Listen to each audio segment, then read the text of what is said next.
नमस्कार, मैं हूं प्रभास और आप देख रहे हैं हिंदुस्तान का स्पेशल चुनावी शो 24 का चौधरी कौन। लेकिन हम आज बात चुनाव की नहीं करेंगे, हम आज बात वोटिंग की नहीं करेंगे, आज हम राजनीति से इतर बात करेंगे। हम हैं मुरादाबाद में और मुरादाबाद पीतल नगरी के नाम पे, ब्रास सिटी के नाम पर जानी जाती है। तो हम यहाँ समझेंगे कि पीतल नगरी में पीतल के कारोबार की स्थिति क्या है। अभी हम कुछ देर पहले कारीगरों से मिलकर आए थे, अब हमारे साथ हैं शहर के कुछ प्रमुख व्यापारी जो पीतल के कारोबार के एक्सपोर्ट से जुड़े हुए हैं। तो हम समझेंगे कि मौजूदा सरकार में कारोबार की क्या स्थिति है, धंधा पानी कैसे चल रहा है, क्योंकि विपक्ष जीएसटी को लेकर बहुत सारे आरोप लगाता है। राहुल गांधी कहते हैं कि गब्बर सिंह टैक्स वसूला जा रहा है, लेकिन कारोबारियों का इस पर क्या पक्ष है, वो कैसा अनुभव कर रहे हैं, धंधा पानी कैसा चल रहा है, हम बात करते हैं। हम एक एक कारोबारियों से बात करेंगे। सर, थोड़ा अपना नाम बता दीजिए। मेरा नाम विशाल अग्रवाल है। मैं मुरादाबाद में यंग एक्सपोर्टर्स की संस्था यस का नेशनल जनरल सेक्रेटरी हूँ। सर, एक चीज़ बताइए, सरकार कहती है कि हमने बिजनेस को बढ़ाने के लिए, फैसिलिटेट करने के लिए बहुत काम किया है। प्रदेश सरकार भी कहती है, केंद्र सरकार भी कहती है, लेकिन धंधे पानी की स्थिति क्या है सर? धंधे पानी की स्थिति बहुत अच्छी है। मेरे हिसाब से जीएसटी जब से आया है तब से हर तरीके के टैक्स एक जगह समायोजित होने से हमें बहुत फ़ायदा है। और अगर हम इस समय मद्दे की बात करें, डाउन की बात करें, तो ये इंडिया में नहीं है, ये ऑल ओवर वर्ल्ड जो है इस समय बहुत डाउन है। हमारा मेन मार्केट यूएस है, यूएस इस समय बहुत डाउन है, यूरोप इस समय बहुत डाउन है। तो जो इस समय अगर हम ये बात करते हैं कि जो व्यापार इस समय ख़राब हो रहा है या कम है, उसकी वजह गवर्नमेंट की कोई पॉलिसी नहीं है। This is only international market, जिसकी वजह से इस समय काम कम। अच्छा, आप कह रहे हैं कि जीएसटी की वजह से सहूलियत हुई है, लेकिन हम कुछ लोगों के हम एसटी हसन साहब से मिल के आ रहे हैं। उनका कहना है कि जीएसटी से एक्सपोर्टर्स को फ़ायदा हो रहा है, उनसे काटते हैं और उनको रिटर्न कर देते हैं, इससे आम लोगों को फ़ायदा नहीं हो रहा है। देखिए, ऐसा है कि एक्सपोर्टर कभी भी टैक्स के दायरे में नहीं आता था, मगर जीएसटी लगने से ज़्यादातर लोग हमें बिल पे माल देने लगे हैं जो हमें बिना बिल के माल देते थे। अच्छा, उन लोगों को परेशानी आ रही है जो टैक्स की चोरी करते थे और अपना टैक्स बचा के उसका फ़ायदा अपनी जेब में रखते थे। अच्छा, एक बात ये भी आ रही थी, हम जब कारीगरों से बात कर रहे थे तो उनका कहना था कि जो चाइना और टर्की का जो उन लोगों का जो प्रोडक्शन है वो हमसे तेज़ है, क्योंकि हम मैनुअली करते हैं, हाथों का काम है, हस्तशिल्प है हमारा, और वो मशीन के जरिए करते हैं। तो उस मतलब कारीगर हो सकता है कि चूँकि प्रोडक्शन के लेवल पर प्रेशर झेल रहे हों। एक्सपोर्टर के तौर पे आप लोगों को क्या लगता है कि चाइना के बाज़ार से आप लोगों को कैसा कंपटीशन मिल रहा है? देखिए, चाइना टेक्नोलॉजी के मामले में बहुत आगे है, हम लोग बहुत पीछे हैं इस मामले में। उसकी सिर्फ और सिर्फ वजह यह है कि यहाँ का कारीगर उस टेक्नोलॉजी को एडॉप्ट करने को तैयार नहीं है। चाइना के लोग बहुत मेहनती हैं, यहाँ के लोग अब वो मेहनत नहीं करना चाहते। हम पे कभी कभी ऑर्डर्स होते हैं, वो सिर्फ उनके काम कम करने की वजह से वो ऑर्डर्स हमारे लेट होते हैं। सबसे पहले हमें अपनी एफिशिएंसी बढ़ानी होगी, कारीगरों को अपने माल के, अपने ऑर्डर के प्रति समर्पित होना पड़ेगा, तभी ऑर्डर्स हमारे टाइम पे निकल पाएंगे। सर, एक बात ये भी आ रही थी कि वो कह रहे थे कि ठीक है, सर कह रहे हैं कि ऑर्डर कभी कभी पूरा नहीं हो पाता है, कारीगर सप्लाई ही नहीं कर पाते हैं, लेकिन उनका कहना था कि लागत इतनी बढ़ गई है और कई बार पूंजी हमारे पास नहीं होती है, जिसकी वजह से हम काम नहीं कर पा रहे। और दूसरी एक समस्या उन्होंने ये भी बताई कि हमारे बच्चे जो इस पेशे में आना नहीं चाहते हैं, क्योंकि मजदूरी इतनी कम है या फ़ायदा इतना कम हो रहा है, जिसकी वजह से नए लोग इस पेशे में आना ही नहीं चाहते हैं। देखिए, नई मशीनरी वगैरह, नए इंफ्रास्ट्रक्चर, वो तो धीरे धीरे उस तरफ जो है हम लोग भी ध्यान दे रहे हैं, वो धीरे धीरे उस तरफ काम हो रहा है। जहाँ तक नई जनरेशन का इस काम में आने का सवाल है, तो हाँ, वो एक थोड़ा सा चैलेंज है कि कुछ मतलब काम में कुछ नई जनरेशन जो है वो उतना कारीगर तो उस पर नहीं आ पा रही है, पर नई टेक्नोलॉजी, नई मशीनरी वगैरह की तरफ फिर भी काम किया जा रहा है। और वो मतलब जो मंदी का सवाल है वो तो वर्ल्ड वाइड है, वो उसके अलग फैक्टर्स हैं, लड़ाई है और सब चीज़ें हैं। तो ऐसा नहीं है कि वो पॉलिसीज़ वगैरह की वजह से है। लड़ाई की बात कर रहे हैं तो आप रूस और यूक्रेन की लड़ाई की बात कर रहे हैं, और भी और इजराइल और हमास वाली जो लड़ाई है, हाँ। तो उसकी वजह से थोड़ा सा हमारे आम दर्शकों को ये बात नहीं समझ में आएगी, तो थोड़ा सा बता सकते हैं कि रूस यूक्रेन और इजराइल हमास की लड़ाई से आपके व्यवसाय पे कैसे असर पड़ा है? देखिए उसकी वजह से जो है वो काफ़ी जैसे यूक्रेन और रशिया की वो है, उससे विस्थापन काफ़ी वो है, वहाँ से लोगों का काफ़ी वहाँ से लोग माइग्रेट कर रहे हैं। यूरोपियन देशों में काफ़ी महंगाई, यूरोप में भी, अमेरिका में, सब जगह बढ़ गई है, जिसकी वजह से जो ये यहाँ का ट्रेड है वो जब महंगाई बढ़ेगी मार्केट्स में तो आप कह रहे हैं कि ये लग्जरी आइटम है आमतौर पे, तो और महंगाई बढ़ने से बहुत जल्दी इस पे इम्पैक्ट आता है। दूसरी बात, वहाँ जो अधिकतर गैस की परचेज जो है वो रशिया से और कंट्रीज वगैरह करती हैं, तो उसकी वजह से जो है वो एक कॉस्ट ऑफ लिविंग, वो सब चीज़ें बढ़ गई हैं। कॉस्ट ऑफ लिविंग कहाँ? यूरोप वगैरह में, यूरोप मार्केट में, अमेरिका वगैरह में भी तो महंगाई बढ़ गई है। उस चक्कर में जो है वो थोड़ा सा हमारा ट्रेड जो है इफेक्टेड तो है ही। ठीक बात है सर, एक बार आप अपना नाम बता दीजिए सर। सर मेरा नाम करण दुग्गल है और मैं यंग एंटरप्रेन्योर सोसाइटी का वाइस चेयरमैन हूँ मुरादाबाद चैप्टर। करण सर कह रहे थे कि एक समस्या आ रही कि नए कारीगर नहीं आ रहे हैं, तो इससे तो आप लोगों का भी बिजनेस देर सवेर इम्पैक्टेड होगा, क्योंकि आप जब नए कारीगर नहीं आएंगे तो प्रोडक्शन घटेगा तो आप सप्लाई कैसे कर पाएंगे?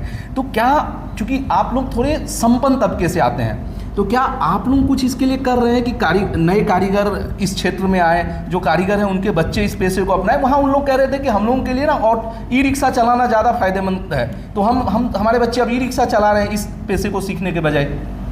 देखिए ऐसा है कि जो है वो नए जितने भी हमारे कारीगर्स हैं, उनके जो भी हमारे बच्चे इनके हैं, वो नहीं अभी ट्रेड में आ पा रहे हैं, क्योंकि दिक्कत यह है कि क्योंकि काफ़ी प्रॉब्लम्स हैं यहाँ पर, जैसे हमारे हेल्थ इश्यूज़ काफ़ी हैं। उसके लिए हमारा जो EPCH एक्सपोर्ट प्रमोशन काउंसिल वो बहुत सारे सेमिनार्स आज की डेट में ऑर्गेनाइज कर रहा है, जिसमें वो लोग उनके लिए प्रॉपर हम लोग ट्रेनिंग प्रोवाइड करवा रहे हैं, ताकि वो लोग जो है वो इस बिज़नेस में इंटरेस्ट ले सकें, बिकॉज उनका इंटरेस्ट इस ट्रेड से ख़त्म होता जा रहा है। तो बेसिकली ये जो जितना भी अवेयरनेस प्रोग्राम जो EPCH हमारा चला रहा है, उसके थ्रू काफ़ी मतलब उनको प्रॉपर एजुकेशन भी हो रही है, उनकी प्रॉपर ट्रेनिंग भी हम लोग करवा रहे हैं, ताकि वो इस बिज़नेस में अपना इंटरेस्ट मतलब कर सकें और वो इस बिज़नेस के अंदर रह सकें।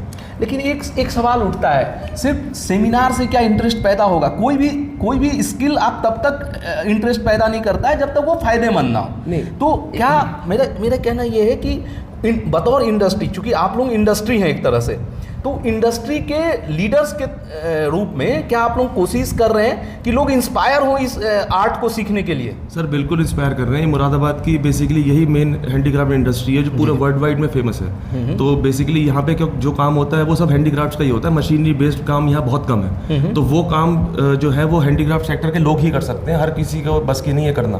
तो इसीलिए जो है वो इतने सारे जो भी सेमिनार्स है, उनको प्रॉपर एक्सपोर्ट फैक्ट्रीज में ट्रेनिंग दी जाती है, उनकी प्रॉपर काउंसलिंग की जाती है, ताकि वो प्रॉपर तरीके से इस काम के अंदर इन्वॉल्व हो सकें। बिकॉज जो है वो आज की डेट में क्या है कि जितने भी एजुकेशन के बहुत प्रोग्राम्स चल रहे हैं, तो जितना भी हमारा जो ये मैन्युफैक्चरर्स के जो भी आगे इनके बच्चे वगैरह हैं, वो सारे प्रॉपर एजुकेशन अब ले रहे हैं स्कूल से ऐसी, और प्रॉपर क्योंकि गवर्नमेंट बहुत फैसिलिटीज़ आज की डेट में प्रोवाइड कर रही है, तो बाकी उनका इंटरेस्ट क्रिएट करने के लिए EPCH सारे प्रोग्राम्स ऑर्गेनाइज करता है, ताकि उनका इंटरेस्ट इस ट्रेड में बना रहे। चलिए, हम ये कह रहे हैं कि सरकार भी बहुत सारी कोशिशें कर रही है, हम कुछ और एक्सपोर्टर्स से बात करते हैं। सर, सरकारी कोशिशों की बात हो रही, सरकार ने एक 1 डिस्ट्रिक्ट 1 प्रोडक्ट, मतलब एक जनपद एक उत्पाद योजना लेकर आई, क्या उसका ज़मीन पर कोई इम्पैक्ट है? सबसे पहले तो मैं अपना इंट्रोडक्शन देना चाहूँगा। मेरा नाम JP सिंह है और मैं यंग एंटरप्रेन्योर सोसाइटी का नेशनल सेक्रेटरी हूँ। आपका जो सवाल है उसके मेरे पास कई जवाब हैं जी। सबसे पहली बात क्या है कि एक जनपद एक उत्पाद, बेसिकली एक जनपद की जो स्पेशलाइजेशन है उसको आर्ट को प्रिजर्व करना और उसको आगे बढ़ाना है। उसके लिए डेफिनेटली जो है, जब हमारा फोकस होता है इस चीज़ों के ऊपर, तो हम उसका रिजल्ट्स भी आते हैं, क्योंकि इट इज़ टू अर्ली की बहुत थोड़ा प्रीमेच्योर है, अभी आपको धरातल पे रिजल्ट्स उतने दिख नहीं रहे हैं, लेकिन जो काम हुआ है उससे क्या है, अब देखिए उसके कई फैसेट्स हैं। सबसे पहले क्या है कि जो सरकार है वो इंडस्ट्री की मॉडर्नाइजेशन के लिए बहुत सारा लोन्स प्रोवाइड कर रही है DIC के माध्यम से, जो है बहुत सारे लोन्स प्रोवाइड कर रही है, जो कि इसके लिए लोगों के पास ऑप्शन है कि वो अपने नए प्रोजेक्ट्स बनाएं, प्रोजेक्ट्स लेके आएँ, और उसके लिए बहुत इजी फाइनेंसिंग हो रही है, जिसके ये एक बहुत बड़ा आगे कुछ आने वाले समय में इसका रिजल्ट दिखने वाला है। मैं एक इजी फाइनेंसिंग पर बात करूंगा। मैं वहीं कारीगरों के साथ था, उनका कहना था कि मृदा योजना हम लोगों को बताया गया कि 1% रेट पर 1% के ब्याज पर मिलता है, लेकिन वो इफेक्टिवली, मुझे नहीं पता इसके बारे में, वो कह रहे थे कि इफेक्टिवली हम लोगों को 17-18% पे मिलता है। ठीक है। दूसरी एक समस्या उन लोगों ने बताई कि जो सरकार ने एक टूल किट देने की योजना बनाई थी, शायद विश्वकर्मा योजना थी, उनका कहना था कि उस टूल किट में जो टूल्स हैं वो हमारे काम के ही नहीं है। वो कहते हैं कि किसने उसको डिज़ाइन किया हमें नहीं पता। जी देखिए, ये एक्चुअली जो आपने बात की मेरे भी अधिकार क्षेत्र से बाहर है, मैं इसके ऊपर कमेंट कर पाऊँ, लेकिन जो मेरी एक कॉमन परसेप्शन है इसके लिए वो ये है कि जब कोई टूल किट्स मिल रहे हैं तो उसके ऊपर DIC ने डेफिनेटली रिसर्च किया होगा, क्योंकि मैं इतना जानता हूँ कि यहाँ पे स्किल डेवलपमेंट के अंदर प्रोग्राम होता है, जो कि हमारा मुरादाबाद हैंडीक्राफ्ट सर्विस सेंटर है, उसके अंदर रेगुलर ट्रेनिंग मिलती है। मैं भी ऐसे एक प्रोग्राम का पार्ट रहा हूँ जहाँ पे टूल किट्स का वितरण किया गया है। वो टूल किट्स बड़ी जेनरिक है, उसके अंदर वेल्डिंग मशीन है और सारे प्रोग्राम है, जो अल्टीमेटली ऐसा नहीं कहा जा सकता कि वो बहुत ज़्यादा सूटेबल नहीं है, लेकिन एक जो स्टार्टर बंदा है, इसके पास एक नया कारीगर है, उसके पास और कुछ करने के लिए नहीं, उसके लिए वो काफ़ी है। ठीक है। अगर आगे की स्पेशलाइजेशन के लिए जैसे जैसे वो अपना क्योंकि देखो हैंडीक्राफ्ट ट्रेड के अंदर बहुत सारी ब्रांचेस हैं, बहुत सारी स्पेशलाइजेशन हैं, वो प्रैक्टिकली ये पॉसिबल हो सकता है कि वो जो बंदा वो काम कर रहा है उसके लिए वो उतना यूज़फुल ना हो, बट वो एक स्टार्टर के लिए वो काफ़ी है। आप कह रहे हैं कि कोई स्पेशल काम कर रहा हो उसके हिसाब से उसको एक जेनरिक टूल बॉक्स मिल गया। जी बिल्कुल, जी जी ठीक जी बिल्कुल। सर, एक बात आ रही थी, कुछ लोगों का वहाँ पे कहना था जो इस पेशे से जुड़े लोग हैं कि पूरे मुरादाबाद को स्पेशल इकोनॉमिक जोन घोषित कर देना चाहिए पीतल इंडस्ट्री के लिए, ठीक है, और उसमें खास तरह की रियायत मिलनी चाहिए। क्या इस दिशा में कभी एज ए इंडस्ट्री आप लोगों ने कोशिश की सर? मेरा नाम विवेक मुंजियाल है और मैं फैंटेसी एक्सपोर्ट्स का मालिक हूँ। जी सर। ऐसी जोन यहाँ पर है। अच्छा। और उसमें बहुत सारी रियायतें दी गई हैं गवर्नमेंट की तरफ से, लेकिन हमने भी और कोई भी कारीगर ने उसका जो है सही यूटिलाइजेशन नहीं किया गया है। उसको अगर यूटिलाइज किया जाए तो हम अपना इनकम टैक्स, अपने सारे टैक्सेस, उसमें थोड़ा बस पेपर वर्क ज़्यादा हो जाता है, और लेकिन आदमी को बहुत सारे बेनिफिट्स हैं जो कि उसमें उठाए जा सकते हैं। सर देखिए, जो आप कह रहे हैं और जो कारीगरों ने हमें बताया, यहाँ साफ साफ एक गैप दिख रहा है मुझे। मतलब आप कह रहे हैं स्कीम्स हैं, कई सारी बेनिफिट्स हैं, कई सारी सब्सिडीज हैं, तो कहीं ना कहीं ये गैप क्यों है? जो जिसके लिए वो स्कीम्स आई उनको फ़ायदा नहीं मिल रहा। कारीगरों के लिए, मोस्टली इंडस्ट्री और कारीगरों के लिए, निचले तबके के लिए ज़्यादा पॉलिसी इंडस्ट्री के लिए आती है, स्कीम्स निचले तबके के लिए आती है, ठीक है। तो पॉलिसी का फ़ायदा तो आप लोगों को मिल रहा है, पर स्कीम्स का फ़ायदा कारीगर तक क्यों नहीं पहुंच पा रहा? स्कीम्स का जहाँ तक ताल्लुक है, स्कीम्स आती हैं लेकिन बहुत चंद लोगों को उनके बारे में पता चलता है। यहाँ अवेयरनेस ही नहीं है। हम एक्सपोर्टर्स होके हमें बहुत सारी स्कीम्स का ऐसा पता नहीं होता जिसको हम यूटिलाइज़ कर सके। मशीनरी सब्सिडीज़ हैं या ये जो कि हमारी गवर्नमेंट देती हैं, लेकिन हम लोग उसको यूटिलाइज़ नहीं कर पाते हैं। हम क्योंकि प्रॉपर अथॉरिटी तक नहीं पहुंच पाते हैं। हमें इसकी पहले अवेयरनेस, जब अवेयरनेस प्रोग्राम्स होते हैं तब ये कारीगर आएँ और समझें कि क्या क्या स्कीम्स अवेलेबल हैं, जो कि हमारे EPCH ऑर्गेनाइज़ करता है। ये सारे इसी सब चीज़ों की अवेयरनेस के लिए ही करता है, ये स्कीम्स बताएं। मतलब आप कह रहे हैं कि सरकार को भी काम करने की ज़रूरत है, क्योंकि उसकी भाषा इतनी जटिल होती है, भाषा इतनी जटिल होती है कि जब आप लोग जैसे संपन्न तबके के लोग, साधन संपन्न लोग नहीं समझ पाते हैं, तो कारीगर कहाँ से उसको समझ पाएगा? तो जी सर जो भी स्कीम्स होती हैं उसका प्रचार और प्रसार जो है वो सही से नहीं हो पाता है। तो वहाँ भी हम कुछ NGO से मिले थे, उनका भी यही कहना है कि स्कीम्स हैं, सरकार से उनको स्कीम्स को लेकर बहुत शिकायत नहीं है, उसके इम्प्लीमेंटेशन से शिकायत है उनको। तो इसमें तो मैं ये कहना चाहूँगी, सरकार और हमारे बीच की जो एजेंसीज़ हैं उन्हें इस चीज़ का देखना चाहिए कि वो इम्प्लीमेंट क्यों नहीं हो पा रही। उन्हें ज़मीन पे आके, धरातल पे आके उन चीज़ों को समझना चाहिए, कारीगरों में जाना चाहिए कि वो उस स्कीम का फ़ायदा क्यों नहीं उठा पा रहे। जब हाँ ठीक है, आप कहोगे सर? हाँ सर। एक चीज़ मैं ऐड करना चाहूँगा, क्योंकि मुरादाबाद एक कॉटेज इंडस्ट्री है, हर चीज़ एक छत के नीचे नहीं है। जो कास्टिंग या छोटे कुछ काम शहरों के अंदर अभी भी ऐसी जगह पे होते हैं कि एक्चुअल में क्या है, जो स्कीम आती है, जो SEZ की आपने बात की, यहाँ तो पूरा शहर के अंदर इसको पहले इंडस्ट्रियल एरिया चाहिए। यहाँ पे कोई industrial area, specialised industrial area नहीं है कि ताजो जो लोग हैं वो लोग अब घर के नीचे काम कर रहे हैं, ऊपर रहते हैं, योजनाबद्ध तरीके से काम कर पाए। दैट इज फर्स्ट प्रायोरिटी है। इस शहर को एक अच्छा डेडिकेटेड इंडस्ट्रियल एरिया चाहिए, या जहाँ जहाँ इंडस्ट्री डेवलप हो चुकी है उसी एरिया को वो, जैसे मुझे एक ध्यान आता है कि सूरत में जैसे डायमंड कॉम्प्लेक्स खुला है, दुनिया का सबसे बड़ा शॉपिंग मार्केट कॉम्प्लेक्स है वो। क्या आप लोगों ने कभी इस तरह का विजन सोचा, या कभी जो पॉलिटिकल लीडरशिप है यहाँ की सरकार की, उस पर आप लोगों ने कभी इस तरह का प्रेशर बनाया कि एक संगठित बाजार आपके लिए तैयार हो? देखिए, इससे ऊपर लगातार काम हो रहा है, और अभी जो यहाँ की मास्टर प्लान के अंदर भी ये चीज़ें जो हैं, हम लोगों ने इस चीज़ के लिए बोला है कि आप एक डेडिकेटेड इंडस्ट्रियल एरिया बनाइए, या जहाँ जहाँ जिस क्लस्टर में इंडस्ट्री डेवलप हो चुकी है उसको आप डिस्टर्ब नहीं करिए, उसके लिए वहाँ पे सुविधा क्रिएट करिए, कॉमन फैसिलिटी सेंटर्स बनाइए जहाँ पे एक, क्योंकि क्या है कि अगर हर एक जगह फैक्ट्री के अंदर वो इंडिविजुअल इक्विपमेंट लगाता है तो उसका अपना एक कैपिटल एक्सपेंसेस है। तो जो गवर्नमेंट है वो इस प्रकार करे कि वो जो है अपना कॉमन फैसिलिटी सेंटर्स बनाए जहाँ पे लोग अपना एक ही जगह पे अपना काम करवा सकें। उसके लिए डेफिनेटली जो शहर के अंदर जब हम एक ऑर्गेनाइज्ड वे ऑफ वर्किंग को काम को लाना चाहते हैं, जैसे अभी आपने बात की कि कारीगरों को पूरी बेनिफिट नहीं मिल पाता है, वो इंडिविजुअल लेवल पे ये सब चीज़ें कई बार पॉसिबल नहीं हो पाती हैं, जो कि एक कॉमन प्लेटफॉर्म के ऊपर पॉसिबल हो पाती हैं। जैसे कुछ दिन पहले, 2 दिन पहले हमारी मिनिस्ट्री ऑफ पावर के यहाँ से अधिकारी आए हुए थे, उन लोगों के साथ मुलाकात हुई तो हमने बताया कि उनको जो वो कह रहे हैं कि कास्टिंग होती है, हमने कहा कि क्लीन और ग्रीन कास्टिंग करने के लिए कि आप हमारे मेटल हैंडीक्राफ्ट सर्विस सेंटर के अंदर एक प्रोजेक्ट लगाएं, लोगों को वहाँ आर्ली बेसिस पे कहें आके यहाँ काम करें, क्योंकि इंस्टेड वो अपने घर के नीचे जो काम कर रहे हैं, अगर उनको वहाँ पे हेल्थ या वहाँ पे गैस नहीं पहुँच पा रही है, या वहाँ पे वो कोयले की भट्टी से काम कर रही है, प्रदूषण पैदा हो रहा है, उनको आप एक, अगर घर घर में तो आप लगा नहीं सकते, तो डेफिनेटली एक इशू है, तो आप एक कॉमन फैसिलिटी सेंटर्स क्रिएट करिए जहाँ पे ये सब चीज़ों का प्रबंध किया जा सके। क्योंकि मुरादाबाद का कल्चर सूरत के साथ कंपेयर नहीं कर सकते।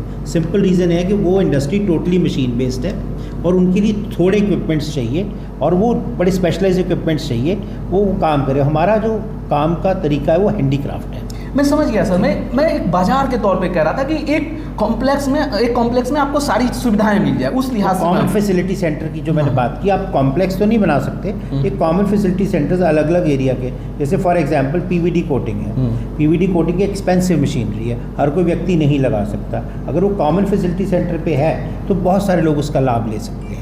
ठीक है, ये एक जी, मतलब आपने ग्रीन एनर्जी और क्लीन सिटी की बात की। सर एक अपना नाम बता दीजिए। नमस्कार, मैं विवेक अग्रवाल GMT इंटरनेशनल में पार्टनर हूँ। विवेक जी, मैं पढ़ रहा था कहीं पर, आने से पहले मैं भी थोड़ा रिसर्च कर रहा था कि समस्याएं क्या है, तो मैंने देखा कि स्मार्ट सिटी योजना के तहत एक ब्रास फर्नेस की योजना बनी थी। वो योजना अभी कहाँ पहुँची है? सर, मैं अपनी फर्म में प्रोडक्शन और मार्केटिंग देखता हूँ। उससे रिलेटेड अगर आपका कोई भी क्वेश्चन हो, यहाँ की लेबर प्रॉब्लम, या हम टाइमली डिलीवरीज क्यों नहीं कर पा रहे हैं, हम क्वालिटी क्यों नहीं दे पा रहे हैं, मुरादाबाद का एक्सपोर्ट क्यों नीचे जा रहा है, उससे रिलेटेड अगर कोई क्वेश्चन हो सर तो यही चलिए, ठीक है, यही बता दीजिए कि आपको एक्सपोर्ट में कहाँ से कंपटीशन ज़्यादा मिल रहा है? आपने, या तो मैं ये मानूंगा कि हमारी पॉलिसीज़, अब मैं आपको एग्जांपल कल का ही देता हूँ। मैंने एक बायर को एक प्राइस कोट किया एंड उस पर मैंने अपना 5% मार्जिन भी नहीं रखा था। That was inclusive of 5%, the freight cost, the overheads, everything.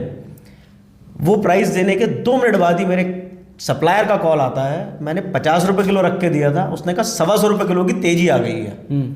तो ये जो अनस्टेबिलिटी है, मैंने आई थिंक 2002 में काम स्टार्ट किया था, तब 1-2 रुपये किलो की सिल्ली की तेज़ी आती थी। आज शेयर मार्केट की तरह 10 रुपये किलो सिल्ली बढ़ गई, 15 रुपये किलो सिल्ली बढ़ गई। कल का आप एग्जाम्पल देख लीजिए, 125 रुपये किलो का मेरा डिफरेंस आ रहा है। 2 दिन पहले की जिस चीज़ की 1860 रुपये किलो की बिलिंग है, वो आदमी कह रहा है मैं 125 रुपये किलो बढ़ाऊंगा, पीछे माल बढ़ रहा है। तो गवर्नमेंट, मैं एज अ एक्सपोर्टर और जो प्रोडक्शन देख रहा है और अपने बायर्स को कैटर कर रहा है, मैं सिर्फ गवर्नमेंट से एक्सपेक्ट करता हूँ कि कहीं एक स्टेबिलिटी तो आए। मतलब आप ब्रास से, मतलब मैं ऑर्डर की 2 महीने से इंडस्ट्री डाउन है, हम लोग फेयर से होके आए हैं, हम ऑर्डर्स के लिए स्ट्राइव कर रहे हैं, बाहर को रिमाइंडर्स डाल रहे हैं, आज बायर ऑर्डर लेके आ रहा है तो हम कह रहे हैं नहीं जी, now we have to increase 10% more. So how, like buyer को भी जस्टिफाइड क्यों लगेगा?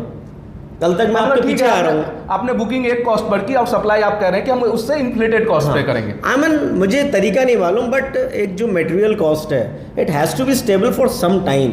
अच्छा एक चीज़ बताइए, फ्रेट कॉस्ट है, फ्रेट कॉस्ट मुझे पता लगा कि पिछले दिनों सिंडिकेट बना लिया।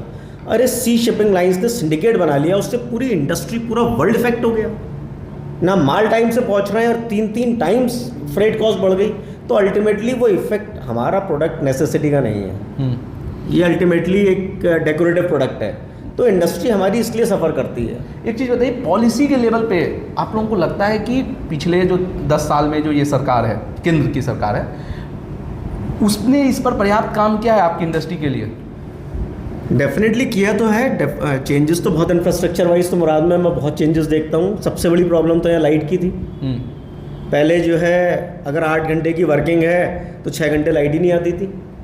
आज सबसे बड़ा जो इस इंडस्ट्री को एक सौगात मिली है वो लाइट की मिली है, वो इस गवर्नमेंट का ही वो है। रिमार्केबल चेंज है, मैं तो स्टेट गवर्नमेंट के लिए कहूँगा, उससे बड़ा चेंज, वो बहुत बड़ा वरदान है इस इंडस्ट्री के लिए। बट आज जिस प्रॉब्लम से मैं जूझ रहा हूँ, आप कॉस्ट अनस्टेबिलिटी की बात कर रहे हैं। एग्जैक्टली ये आता किस मंत्रालय के साथ है? आई थिंक ये कॉमर्स ऑफ मिनिस्ट्री में ही आएगा, मिनिस्ट्री ऑफ टेक्सटाइल्स में ही आना चाहिए। लेकिन ये टेक्सटाइल मिनिस्ट्री में क्यों आता है?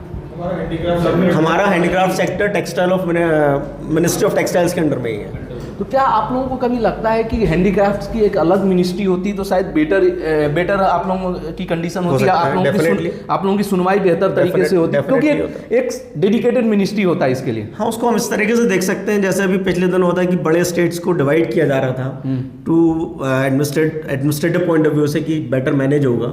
तो आई थिंक अगर हमारी भी इंडस्ट्री सेपरेट होती तो सारा फोकस उस इंडस्ट्री के लिए हो जाता।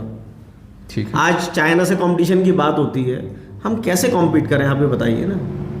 जिस प्राइस को 2 घंटे भी स्टेबल नहीं रह पाया है, उसको हम आगे, आज मैंने अगर कोई कोड शीट दे दी है, definitely it takes 15-20 days, 1 month, 1 महीने बाद जब बायर ऑर्डर के लिए आ रहा है तो पता चला मेटल प्राइस बढ़ गया। चलिए ठीक है, तो ये हमने व्यापारियों को सुना, पीतल के व्यवसाय से जुड़े जो व्यापारी हैं उनकी अपनी समस्याएं, हर सिक्के के 2 पहलू होते हैं। कारीगरों की अपनी समस्याएं थी, व्यापारियों की अपनी समस्याएं थी। पर देश को आगे बढ़ना है, राज्य को आगे बढ़ना है, तो सरकारों को, लोकतांत्रिक संस्थाओं को सुनना होगा, इनकी समस्याओं को दूर करना होगा। चुनावी यात्रा में हम आपके सामने इस तरह की स्टोरीज लाते रहेंगे, अलग अलग शहरों के मुद्दे भी बताते रहेंगे। राजनीतिक तापमान तो अपनी जगह है, वो हम आपको बताते ही रहेंगे। आप बने रहिए हमारे साथ, लाइव हिंदुस्तान देखते रहिए।